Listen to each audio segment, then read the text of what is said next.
ఇంట్లో అందరికీ ఏదో ఒక పని ఉంటూనే ఉంటుంది. కానీ కొందరు పిల్లలు మాత్రం ఇంట్లో ఉన్న అన్ని పనులు నాకే చెప్తున్నారు అని అనుకుంటారు. మీ ఇంట్లో కూడా ఇలా అనుకునే ఒక చిన్నారి ఉన్నారా? అయితే ఈ కథ వారి కోసమే. Hello my little heart beats and hearts that beat for them. ప్రతి అమ్మ నాన్న మనసులో పిల్లలకి చెప్పాలనుకుని చెప్పలేకపోయిన ఎన్నో మాటలు ఉంటాయి. అలాంటి వాళ్ళ మనసులోని మాటల్ని పిల్లల హృదయాలకు అర్థమయ్యేలాగా చెప్పడమే ఈ పేరెంట్ హార్ట్. ఒకరోజు ఎర్లీ మార్నింగ్, విహాన్ లేచావా అంటూ అమ్మ గొంతు ఇల్లంతా మోగింది. అమ్మా ఇంకో 5 minutes అన్నాడు విహాన్. రేయ్ నిన్న కూడా ఇదే అన్నావు అంది అమ్మ. అమ్మా ఇవాళ ఇంకో కొత్త 5 minutes అన్నాడు. కొత్త 5 minutes అంటా అని అమ్మ నవ్వుకుంది. ఆఫర్ అయిపోయేలోపు పడుకోనివ్వమ్మా అన్నాడు. ఇంతలో నాన్న న్యూస్ పేపర్ చదువుకుంటూ ఈ ఆఫర్ నీకేనా మాకు కూడానా అని. అప్పుడు విహాన్ లేదు లేదు విఐపి కస్టమర్స్ కి మాత్రమే అన్నాడు. ఇల్లంతా నవ్వులు. కాసేపటికి విహాన్ స్కూల్కి రెడీ అవుతున్నాడు. బ్యాగ్ ఎక్కడ ఉంది? సాక్స్ ఏమో ఒకటి బెడ్ పైన, ఒకటి ఫ్యాన్ కింద. లంచ్ బాక్స్ దొరకట్లేదు. అమ్మ నా వాటర్ బాటిల్ అని అడిగాడు. నువ్వు ఎక్కడ పెట్టావో అక్కడే ఉంటుంది నాన్న చూసుకో అంది అమ్మ. అదే అమ్మ గుర్తు లేదు అంది. అప్పుడమ్మ అందుకే వాడిన వస్తువు మళ్ళీ అదే చోట పెట్టమని చెప్పేది. అమ్మా అన్నాడు విహాన్. స్కూల్కి బయలుదేరే టైం అవుతుంది. నాన్న చెప్పులు వేసుకుంటూ విహాన్ షూ పాలిష్ చేసుకున్నావా అని అడిగాడు. లేదు నాన్న అన్నాడు విహాన్. మరి పద ఇవాళ నేర్చుకుందాం అన్నాడు. విహాన్ మొహం వెంటనే మాడిపోయింది. నాన్న నేను చేస్తే 10 minutes పడుతుంది, అదే నువ్వు చేస్తే 2 minutes లో అయిపోతుంది కదా అన్నాడు.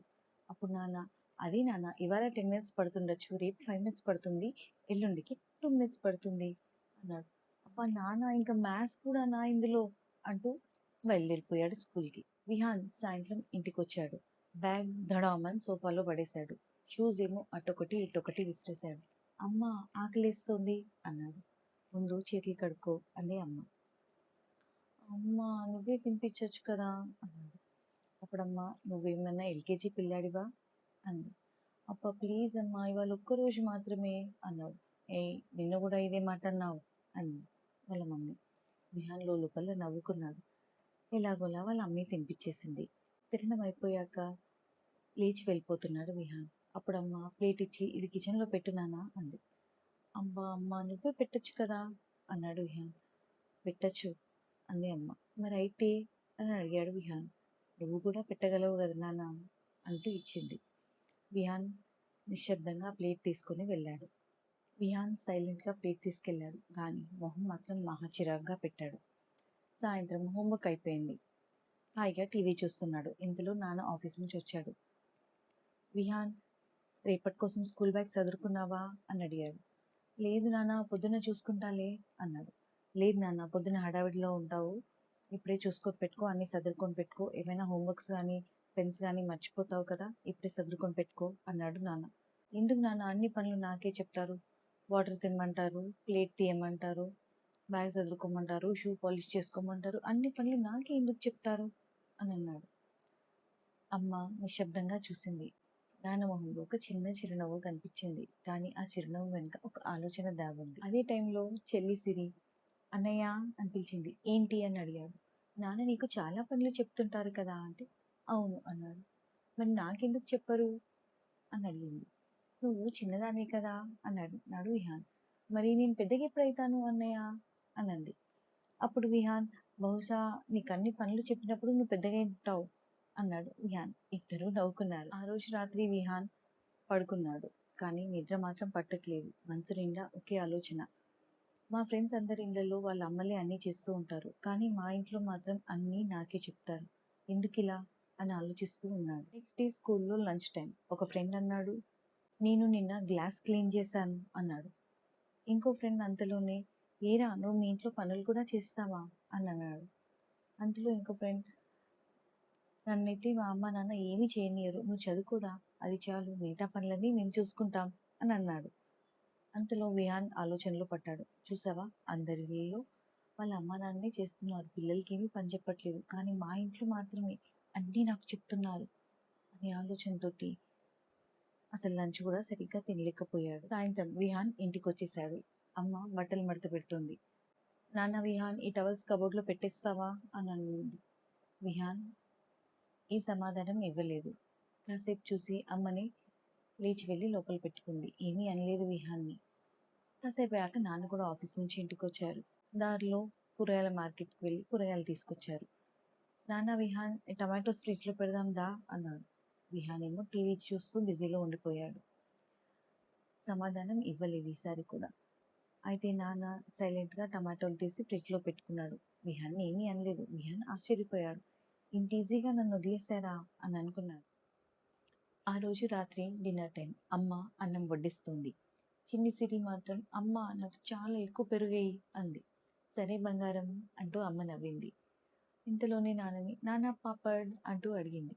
నాన్న ఇచ్చాడు ఇదిగో అంటూ. విహాన్ మాత్రం చాలా సైలెంట్‌గా ఉన్నాడు. అమ్మ గమనించింది. విహాన్ ఏమైంది? స్కూల్లో ఏమైనా జరిగిందా? ఎందుకంత సైలెంట్‌గా ఉన్నావు? అని అడిగింది. లేదమ్మా ఏమీ లేదు అన్నాడు. ఫ్రెండ్స్ తోటి ఏమైనా గొడవ పడ్డావా? అని అడిగింది. ఏమీ లేదన్నాను కదమ్మా అన్నాడు విహాన్. ఇంతటితో డిస్కషన్ ఆగిపోయింది. భోజనం అయిపోయింది. సిరి తన ప్లేట్ తీసుకొని కిచెన్‌లోకి వెళ్ళింది. అది విహాన్ చూశాడు. అప్పుడు తను తన ప్లేట్‌ని కూడా సైలెంట్‌గా కిచెన్‌లోకి తీసుకెళ్ళాడు. కానీ అలా తీసుకెళ్తున్నప్పుడు తనొకటే ఆలోచిస్తున్నాడు. నేనే ఎందుకు మారాలి అని. ఆ రోజు రాత్రి అమ్మ కిచెన్ సదురుకుంటోంది. నాన్నేమో హాల్ సదురుతున్నాడు. విహాన్ పడుకోవడానికి వెళ్ళబోతున్నాడు. సిరి మాత్రం బొమ్మలతో ఆడుకుంటోంది. ఇంతలో అమ్మ నెమ్మదిగా మనోడు ఏదో ఆలోచిస్తున్నట్టున్నాడు అంది వాళ్ళ నాన్నతోటి. నాన్న తలూపాడు. నేను గమనించాను అని. వాడికి మన మీద కోపంగా ఉన్నట్టుంది అంది అమ్మ. కోపం కాదది. వాడి మనసులో ఏవో ప్రశ్నలున్నాయి అన్నాడు నాన్న. అయితే మరి చెప్పేద్దామా అని అడిగింది వాళ్ళమ్మ. లేదు ఇంకో సరైన అనుభవం కావాలి అన్నాడు నాన్న. విహాన్ లోపలికి వెళ్ళబోతూ ఇవన్నీ వినలేదు. కానీ ఆ చివరి మాట మాత్రం వినిపించింది. ఇంకో అనుభవం కావాలి అనే మాట. ఏంటి వీళ్ళేమైనా ప్లాన్ చేస్తున్నారా అని అనుకున్నాడు. Next day Sunday. విహాన్ అంటూ అమ్మ పిలిచింది. ఏంటమ్మా అని అడిగాడు విహాన్. రా మనం ఇవాళ దోశలేద్దామంది. దోశలా అన్నాడు విహాన్. అవును నేను ఎప్పుడు దోశలు తిన్నాను కానీ వేయలేదమ్మా అన్నాడు. అందుకని ఇవాళ నేర్పిస్తాను పద అంటూ కిచెన్లోకి తీసుకెళ్ళింది. విహాన్ కూడా చాలా ఎక్సైటెడ్గా ఉన్నాడు. దోశ పిండి తీసుకొని ఫస్ట్ దోశ వేశాడు. అదేమో మొత్తం అనీవెన్గా వచ్చింది. ఇండియా మ్యాప్లా ఉంది. చిన్ని సిరి చూసి దాన్ని చూసి కడుపుబ్బా నవ్వింది. ఇది తెలంగాణ మ్యాప్లా ఉందన్నయ్య అంటూ. వాళ్ళ నానేమో ఇదేమో జాగ్రఫీ దోశలా ఉందిరా అన్నాడు. అందరూ నవ్వుకున్నారు. అమ్మకి కూడా చాలా సంతోషంగా అనిపించింది విహాన్ నవ్వుతూ ఉండడం చూసి. కాసేపటి తర్వాత అమ్మ బయటికి వెళ్ళాల్సి వచ్చింది. అప్పుడు విహాన్ నేను స్టవ్ కట్టేశానో లేదో చూసినా చెప్తావా నాన్న అని అడిగింది. అమ్మ అన్నీ నాకెందుకు చెప్తున్నావు అన్నాడు విహాన్. అమ్మ ఏమీ అనలేదు. ఒక చిరునవ్వుతోటి మళ్ళీ తనే లోపలికొచ్చి స్టవ్ చెక్ చేసుకొని వెళ్ళింది. విహాన్‌కి మొదటిసారి అనుమానం వచ్చింది. ఎందుకు అమ్మ కోప్పడలేదు నన్ను? నాన్న కూడా ఏమీ కోప్పడట్లేదు నన్ను. అసలు వీళ్ళు నాకు ఎందుకు పనులు చెప్తున్నారు? నిజంగా వాళ్ళు నాకు పనులు చెప్తున్నారా?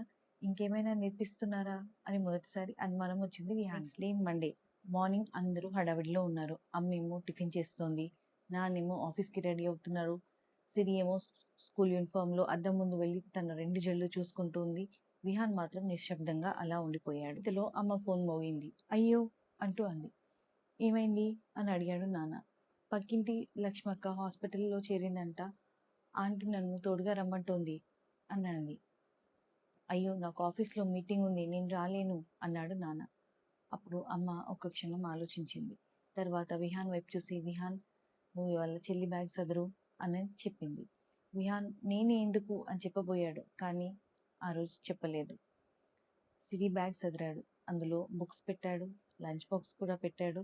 మొదటిసారి చెల్లి వాటర్ బాటిల్ కూడా నింపి బ్యాగ్‌లో సదిరాడు. కానీ తనకు జడలు వేయడం రాదని పోనీటైల్ వేసుకోవే వాటికి అన్నాడు. అప్పుడు సిరి అమ్మో నువ్వు జడలేస్తే స్కూల్ అంతా నన్నే చూస్తారన్నయ్య అంది. అప్పుడు అందరూ నవ్వుకున్నారు. ఆ రోజు విహాన్ సిరిని బస్ ఎక్కించి ఇంట్లోకి వచ్చాడు. ఇల్లంతా నిశ్శబ్దమని గమనించాడు. కిచెన్లోకి వెళ్ళాడు. అక్కడ అమ్మ తాగుదామని కప్పులో పోసుకున్న కాఫీ కనిపించింది. పొయ్యి మీద ఇంకో గిన్నెలో సగం కాఫీ అలాగే ఉండిపోయింది. నాన్న తన అద్దాలు డైనింగ్ టేబుల్ మీద మర్చిపోయాడు. అమ్మ మడత పెడదామనుకునే బట్టలన్నీ ఆ సోఫాలో అలా ఉండిపోయాయి. అప్పుడు తను ఒక నిమిషం ఆలోచించాడు. అమ్మ మేము వెళ్ళాక ఇవన్నీ పనులు ఒకటే చేసుకునేది కదా అని. అప్పుడు మధ్యాహ్నం అమ్మ వచ్చింది. చాలా అలసిపోయింది. చెప్పులు కూడా విప్పకుండా అలాగే సోఫాలో వాలిపోయింది. అప్పుడు విహాన్ ఎవరూ చెప్పకుండానే కిచెన్లోకి వెళ్ళి ఒక గ్లాస్లో వాటర్ తీసుకొచ్చాడు. అమ్మా అంటూ ఇచ్చాడు. అమ్మ ఆశ్చర్యపోయింది. నాకా అంది. అవునమ్మా తాగు అంటూ ఇచ్చాడు. అమ్మ వాటర్ తాగింది. అమ్మ థ్యాంక్ యూ నానా అంది. అప్పుడు విహాన్ అమ్మ నేనొకటి అడగనా అన్నాడు. అడుగు నానా అంది అమ్మ. నువ్వు రోజు నాకు పనులు ఎందుకు చెప్తూ ఉంటావు అని అడిగాడు. అప్పుడు అమ్మ వెంటనే మాట్లాడలేదు. వచ్చి దగ్గరగా కూర్చుంది. విహాన్ నేను నిన్ను ఒక క్వశ్చన్ అడగనా అంది అమ్మ. అడుగమ్మా అన్నాడు. ఇవాళ చెల్లి బ్యాగ్ ఎవరు సర్దారు? నేనే అమ్మా. వాటర్ బాటిల్ ఎవరు పెట్టారు? నేనే. బస్సు ఎవరు ఎక్కించారు? నేనే. ఇవన్నీ నువ్వు చేయగలిగావా? చేశానమ్మా అన్నాడు. కష్టమైందా నీకు? హా కొంచెం కష్టమైంది కానీ చేశాను అన్నాడు విహాన్. అప్పుడు అమ్మ విహాన్ చేయి పట్టుకుని నానా మేం నీకు పని చెప్పేది మాకేదో నువ్వు అన్ని పనులు చేసి పెట్టాలని కాదు. ఏదో ఒక రోజు జీవితం నీ పనులన్నీ నువ్వే చేసుకోవాలి అన్నప్పుడు నువ్వు భయపడకుండా ఉండాలని, నీ పనులు నీకు నువ్వుగా చేసుకోగలగాలని, నీపై నువ్వు నమ్మకం కోల్పోకూడదని అంది అమ్మ. కానీ విహాన్ అప్పుడే అమ్మ నాకు అలా అనిపించలేదు అని అన్నాడు. అమ్మ చిరునవ్వుతో అది మా తప్పే, మేము పనులు చేయి అన్నాం కానీ ఎందుకో నీకు చెప్పలేదు, దానికి కారణం అదే అంది అమ్మ. ఇంతలో నాన్న కూడా వచ్చాడు. చివరి మాట విన్నాడు. నాన్న నువ్వు చిన్నప్పుడు అడుగులు నేర్చుకున్నప్పుడు నీ చేయి ఎప్పుడూ పట్టుకోలేదు నేను. కాసేపు అయ్యాక మేము చేయి వదిలేవాళ్ళం, ఎందుకంటే నీ అంతట నువ్వు నడవగలగాలి అని. ఇది కూడా అంతే. నువ్వు నా చేయి వదిలి నీ కాళ్ళ మీద నువ్వు నిలబడగలగాలి. ఇంటి పనులు కూడా అంతే. అప్పుడు విహాన్ వెంటనే అంటే నేను మీకు సహాయం చేయాలని కాదా, నాకు పనులు నేర్పాలని ఇలా చేశారా అని అన్నాడు. అవును నాన్న అన్నాడు నాన్న. వెంటనే తను అమ్మా నాన్న ఇద్దరిని హత్తుకున్నాడు. నేను మరోలా అనుకున్నానమ్మా, నన్ను క్షమించండి. అమ్మ వెంటనే తన తల నిమిరింది. లేదు నాన్న మేమే సారీ చెప్పాలి, మనసులో ప్రేమ దాచుకుంటే సరిపోదు, చెప్పాలి కూడా కదా అంది. అప్పుడు వెంటనే నాన్న నవ్వుతూ ఈ రోజు నుంచి మన ఇంట్లో ఒక రూల్. ఏంటది అన్నాడు విహాన్. పని చెప్పే ముందు అది ఎందుకనేది కూడా వివరిస్తాం అన్నాడు నాన్న.